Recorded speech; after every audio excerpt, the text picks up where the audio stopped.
جب حکم آتا ہے فاصدع بما تؤمر، اے نبی اب ڈنکے کی چوٹ کہیے. شروع میں 3 سال جو ہے حضور نے جس کو کہتے ہیں پی پی کال، پرسن ٹو پرسن، انفرادی رابطے کے ذریعے سے جو ہے وہ دعوت کو پھیلایا تھا.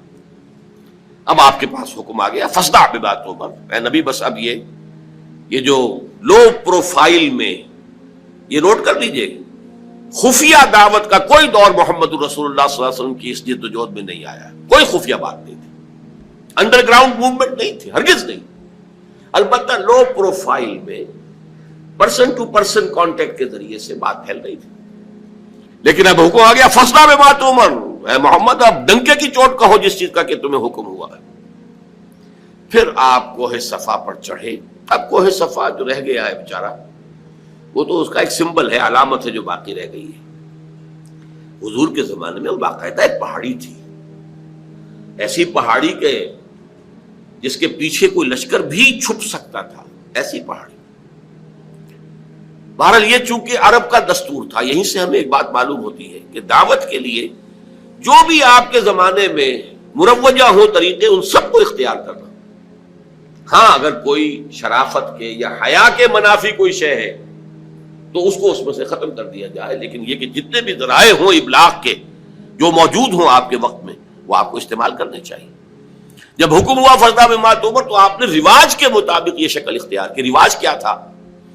عرب میں آپ کو معلوم ہے کہ قبائل ایک دوسرے پر حملہ کرتے رہتے تھے، غارت گری ہوتی تھی، لوٹ مار ہوتا تھا. تو اگر کسی کو یہ اطلاع مل جاتی تھی کسی قبیلے کے فرد کو کہ فلاں قبیلہ ہم پر حملے کا پروگرام بنا رہا ہے، اور ہو سکتا ہے آج ہی رات کو، اور رات کو بھی نہیں، وہ جس سے آپ کہتے ہیں small hours of the morning, اس میں وہ آ کر حملہ کیا کرتے تھے 2 3 4 بجے، جبکہ نیند کا انتہائی غلبہ ہوتا ہے لوگوں پر. وہ سوئے ہوئے پر آ کر اچانک ٹوٹ پڑنا، قتل بھی کرنا اور لوٹ مار کر کے بھاگ جانا، یہ ان کا ایک عام رواج تھا. تو جس کسی کو اطلاع مل جاتی تھی کہ قبیلہ جو ہے اس طور سے حملہ آور ہوا چاہتا ہے، وہ کسی بلند مقام پر چڑھ جاتا تھا، کپڑے اتار دیتا تھا، مادر ذات برہنہ ہو جاتا تھا، نعرہ لگاتا تھا واہ صباحا، ہائے وہ صبح جو آیا چاہتی ہے، جس میں غارت گری ہوگی، جس میں لوٹ مار ہوگی، جس میں کچھ تو خون ہوگا. واہ صباحا، وہ صبح، ہائے وہ صبح جو آیا چاہتی ہے.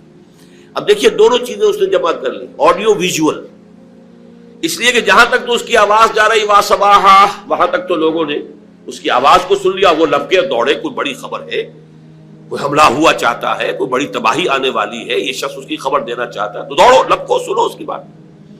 اور جہاں اس کی آواز نہیں جا رہی، وہ عریاں نظر آ رہا ہے کھڑا ہوا، اسی لیے اسے نذیر عریاں کہتے تھے، خبردار کرنے والا، وارن کرنے والا جو بالکل ننگا ہو گیا ہو، نذیر عریاں. حضور نے اس میں صرف یہ کمی کی کہ ظاہر بات ہے کہ یہ حیا کے خلاف تھی، بات فطرت کے منافی تھی. آپ نے کپڑے نہیں اتارے، لیکن نعرہ وہی لگایا واہ صباحا. اب لوگ جو ہے وہ آئے، جمع ہوئے، اونچائی پر آپ کھڑے تھے، لوگوں نے دیکھا بھی، پھر اپنی دعوت پیش کی. اور آپ کے علم میں ہے یہ واقعات تو سب جانے بوجھے ہیں کہ اس مجمع میں سے سگا چچا بولتا ہے تبا لکا لہذا جمعتنا، تمہارے لیے ہلاکت اور بربادی ہو. کیا تم نے اس کام کے لیے ہمیں جمع کیا؟ ہم سمجھے تھے کوئی واقعی خبر تم دینے والے ہو، تم کوئی بات بتانے والے. اور نوٹ کیجیے جو میں نے عرض کیا تھا، وہ پہاڑی کتنی بڑی تھی کہ حضور نے پہلے یہ کہا کہ لوگوں اگر میں تمہیں یہ خبر دوں کہ اس پہاڑی کے پیچھے دشمن کا لشکر ہے جو تم پر ٹوٹ پڑنا چاہتا ہے، تو میری بات مانو گے کہ نہیں؟ یعنی وہ پہاڑی اتنی تھی کہ اس کے پیچھے کوئی گروہ، کوئی لشکر جو ہے وہ چھپ سکتا تھا. تو انہوں نے کہا ضرور. ایک تو اس لیے کہ آپ بلندی کے مقام پر پہاڑی پر کھڑے ہیں، پہاڑ کے دونوں طرف دیکھ رہے ہیں، اور دوسرے یہ کہ آپ نے تو کبھی جھوٹ بولا ہی نہیں، آپ صادق الامین ہیں. یہ پہلے گواہی لے کر آپ نے بات کی ہے اپنی. میں تمہیں اللہ کے عذاب سے ڈراتا ہوں، آخرت کے محاسبے سے ڈراتا ہوں، جس پر اس نے کہا تبا لکا لہذا جمعتنا، جس پر یہ سورت نازل ہوئی ہے تبت یدا ابی لہب وتب ما اغنی عنہ مالہ وما کسب سیصلی نارا ذات لہب وامرأتہ حمالۃ الحطب فی جیدہا حبل من مسد.